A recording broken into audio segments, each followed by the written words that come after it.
Welcome to Creator Conversations. I am your host, Bill. This is Mr. Seatactics.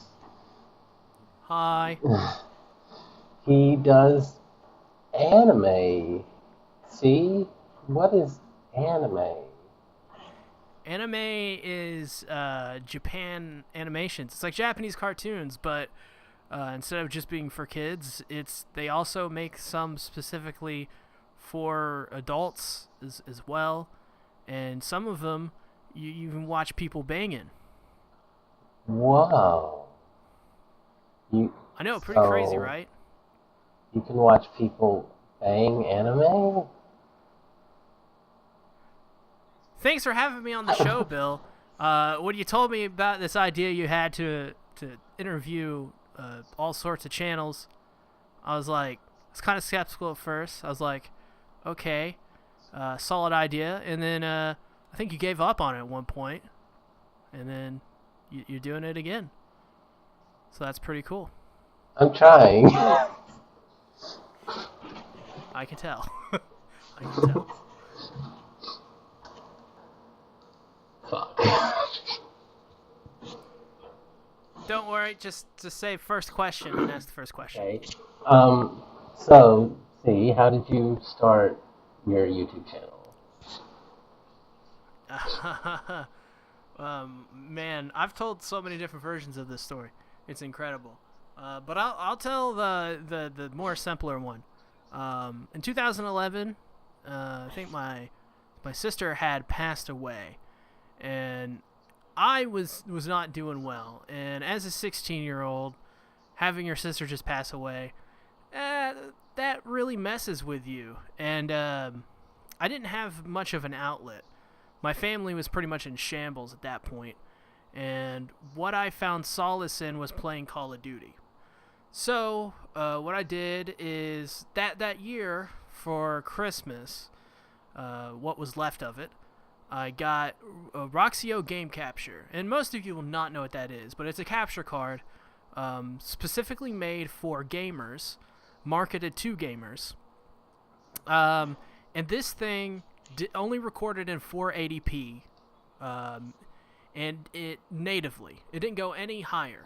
Later on, they released an HD version, and that's fine. It wasn't as good as it's not as good as the Elgato or anything like that, but it's a fine product for what it was at the time. And I recorded, I don't know, something from 200 to 300 Call of Duty videos ever since then. I got an HD capture card, the Hauppauge HD PVR, which was like the standard back in the day for Call of Duty commentators, which is what I was. I was a gaming channel before being an anime channel, and that was a pretty interesting time. I shifted from Call of Duty into different things. At one point, I did a machinima based around the Halo series.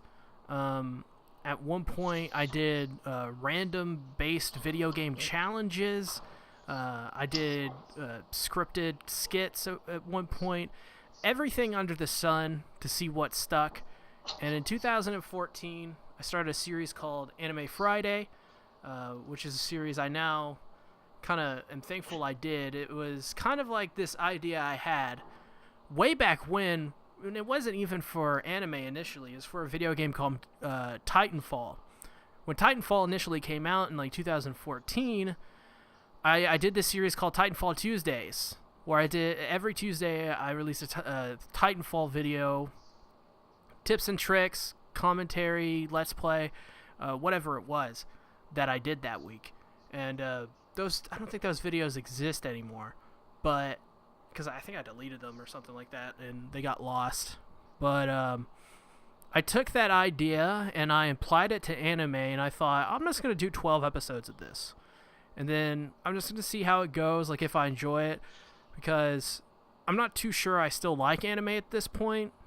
I hadn't watched anime since I don't know for 10 years or something like that, and I just got back into it with oh god, what was it? It was like Sword Art Online, Blade and Soul, some really bad anime, and I think I watched Full Metal Alchemist Brotherhood, because back in the day I saw the original series and I thought that was really cool. And so I was like, hey, they made a new one. That's interesting. And I didn't really know much about it. And I watched it and I was like, that's awesome. And then, of course, after that, I went back and watched the original and was like, that's awesome as well. And in 2017, the gaming stuff was going nowhere. My channel was pretty much dead at that point. I maybe had 5 subscribers out of the 1,100 that I had that watched me at all. And the 5 people that watched me were only watching me for my Anime Friday stuff, which I was still doing at that time. I think I was on season 3 or 2, season 3 at that point of Anime Friday. And the only person that I know of that was watching me was a friend by the name of Steven, and another one which people will know, Bill, you know personally, Garfield. He was one of the only people that were still watching me at that time. And I made the jump to anime only in late 2017, and ever since then I've just been grinding and working to build up my brand. Okay. Yeah. So That's pretty much how I would you got say started. that doing anime reviews has rekindled your love for anime in a way? Yes and no. I think it was. I don't think it was the reviews. It was YouTube that helped rekindle it. And then after that, it was the people that came to watch me. So what would you say is your best YouTube video?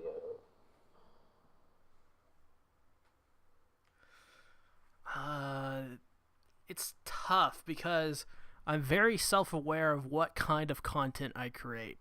I create very popcorny kind of content, the videos you can sit down and watch without really thinking.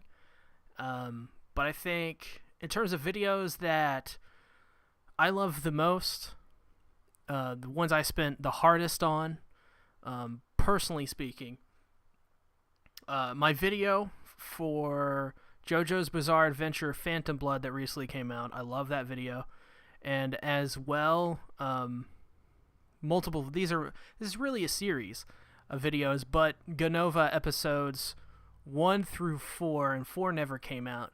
But that is the last machinima I ever made, and that is, I view that time in my life when I was making Ganova, the machinima series, based around Halo. I viewed that as a time where it was a dark time in my life, but it was a very it shaped me. And this was, I think, 2016. I met a lot of people there doing machinima stuff and formed a lot of bonds. I formed a lot of enemies, I guess, as well, doing some of that. But I met a lot of people that without them, I probably wouldn't be doing this now. What would you say is your most hated YouTube video that you've made? Top 10 anime boobs. I made a video. It's either my first or second video I ever made. And I was in this old chat for the Let's Play subreddit. If you don't know what Let's Play is, it's a genre of gaming on YouTube where people basically sit down and you watch them play through a game. Not a very original genre, and it's very hard to do right. But nonetheless, I also was trying to do Let's Play at that time. And in 2014, I joined the server, and this is around the time I was getting back into anime. And I was like, hey, I'm going to do a top 10 anime boobs video, because we were kind of joking around about it in the Skype, or it was the Skype server. It was a Skype server at the time. We were joking around in that. And I that's also where I met, good friends like Conda Fiction, Lawless Drew, or That Guns Kid, Steven, a couple other people that I still talk to this day. I still do videos with to this day. And I made the video. and the video got over 150,000 views because, obviously. But I eventually took it down. Oh no. I don't know where the video is. Yeah, I lost the video. I have no idea where that video is. But that's definitely, I hate that video just because I made it when I was like, I don't know, 17, 18, 19, something like that. And I didn't know how to make videos back then. And I was just, once again, trying to see what sticks, what works for me. And I was close, but alas, no cigar.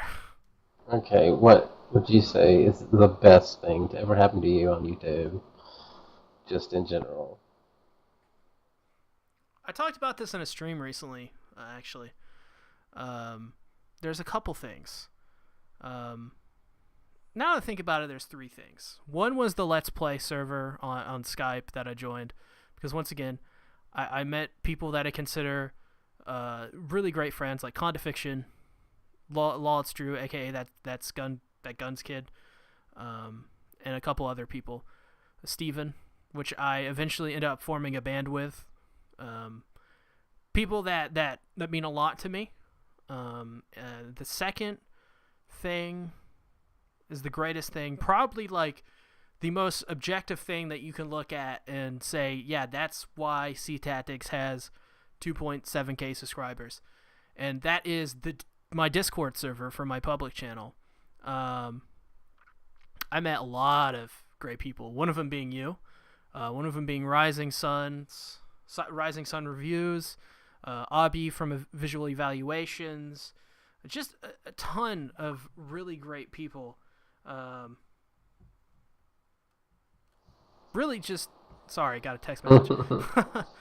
Just really, really, really great people that helped me form bonds with other people who eventually helped me start a series called King of Anime Podcast, which has been going on for over 24 weeks or something like that. We have like 22 episodes. We just did our big awards show for the winter season, and that was a huge success for me personally, and I guess for the guys as well, I hope.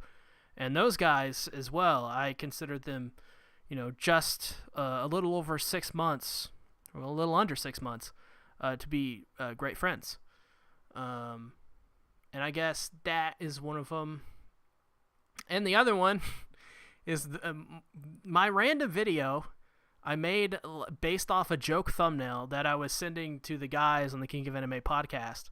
It was the video titled, I went from hating to loving JoJo's Bizarre Adventure. That video gained me like 400 subscribers in a week. Okay, well, so what is the absolute worst thing that has ever happened to your YouTube channel? Well, I mean, you probably already know this, but, I getting do. terminated 2 times. Yeah, getting terminated 2 times in under a month. My channel, at the time of this recording, I cannot upload. I've been given 4 strikes in the span of 4 weeks, and yeah, my channel's dying at this moment. It's safe to say, because I can't upload. Because I can't upload, I can't do anything. And I basically took the whole month of February off, because before that I got a strike in early February, and I was like, I need to take a break from this. I've been going ham since November, just uploading what it seemed like a video every day, just putting out everything I could, because it was the holiday season, and you got to go hard during the holiday season, because that's when most people are watching videos, and that's when your advertiser dollars are at the best. And so I took February off, and that's a whole month of not uploading anything, or 2 weeks off. I took 2 weeks off, and that's a whole month of a whole 2 weeks not uploading anything. And then the strike happened, and then I took another 2 weeks off. That's a month. And then I came back. I did 2 weeks basically of one video a day, 5 videos a week, and then I got another strike, and then yeah, I'm fighting all of them. One of them was from a dam inspector, which I I fought, and YouTube didn't even send the claim to, and said that they have ownership over the video, and they would not be seeing my claim through, which is the most bullshit thing I've ever heard. Sorry, can we cuss on this show? See whatever the fuck you want. So yeah, that's basically kind of that's the worst thing that ever happened to me as a channel. Okay, so what would you change about this way YouTube copyright strikes everything? Well, it's one of those things where you have to change copyright law, and copyright law is stuck in the 1980s with VHS tapes and cassettes and CDs. So it's a total reform. But in terms of what YouTube can do, well, I did a stream today and I was talking about this, and I thought that if YouTube could implement a way that if they could look at a channel and see how many lifetime strikes they've had and see how many of those strikes that they fought and won against, that they would somehow give like a special like put in a list of people so that when they get a strike again, they will just get the video taken down and they will still get the chance to fight that claim and that DMCA takedown, but won't get the strike. I think that's totally fair. I think that's totally doable because it's still legal. This video is still being taken down. It's just you're not being punished within the rules of YouTube. And I think that's something that is totally feasible, something you can definitely do on a platform like YouTube, because I guarantee you there is a lot of people that, like me, who have gotten over a dozen strikes and have fought over a dozen strikes and have gotten over a dozen of those strikes removed. So I don't see what's stopping YouTube from implementing those kinds of features to protect its most loyal and its most law-abiding citizens of YouTube. Maybe YouTube just hates you. I'm starting to think so. Okay, so with your channel being taken down, where do you see Seatactics in the future? Not as big as I would have been if I didn't get those strikes. Because I recently got that JoJo video. They got over 40,000 views in a week. And I was planning to do that to kind of slingshot my channel and get some momentum going, because that's the first time my video ever reached the homepage of YouTube. And I wanted more of that, because who wouldn't? It helped my channel greatly. The watch time that I got on that video is half of the watch time that is required for a person to be partnered on YouTube. That's insane. That's 2,000 watch hours of watch time that I got. 2.4K watch hours. That's absolutely, it's insane to think about. And so I think in a year or so, I hope to be around 5K at least. That's what I'm looking at. And if not, I hope to be over on the Bento channel, which is my backup channel, which I will be supporting even if my channel gets taken down or not. I hope that channel is somewhere around 1 or 2K. Probably upper 1K, 1.8, 1.9 to 2K. Okay. I also understand you were in a band full of octopuses at one point. Yeah, we weren't full of octopuses. It was a two-person project. I don't want to call it a band, really, even though I said band earlier. It's more of a project where we create instrumental music that we kind of like to listen to. It may not be necessarily music that is thought-provoking or any really good, I guess, definitely in terms of playing.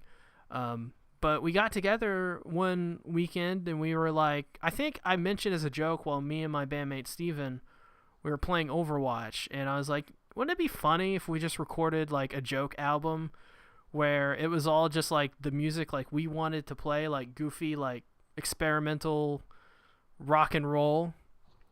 and jazz, and like just combined all of that together and just made goofy song titles, and like we called the album Literal Lunacy. And the next day we wrote the first song, which we called Bel Aim Hypnagogic, which at the time I remember why we picked that name. I have no idea what Bel Aim Hypnagogic means. I'm sure you guys can search it up. I know it's the combination of Bel Aim and Hypnagogic, so I don't know why, but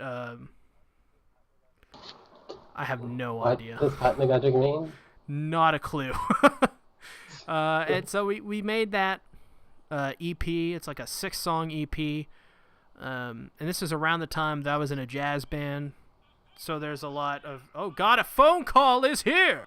A phone call is here! Oh God. I gotta actually take this. So, I'll BRB. Oh.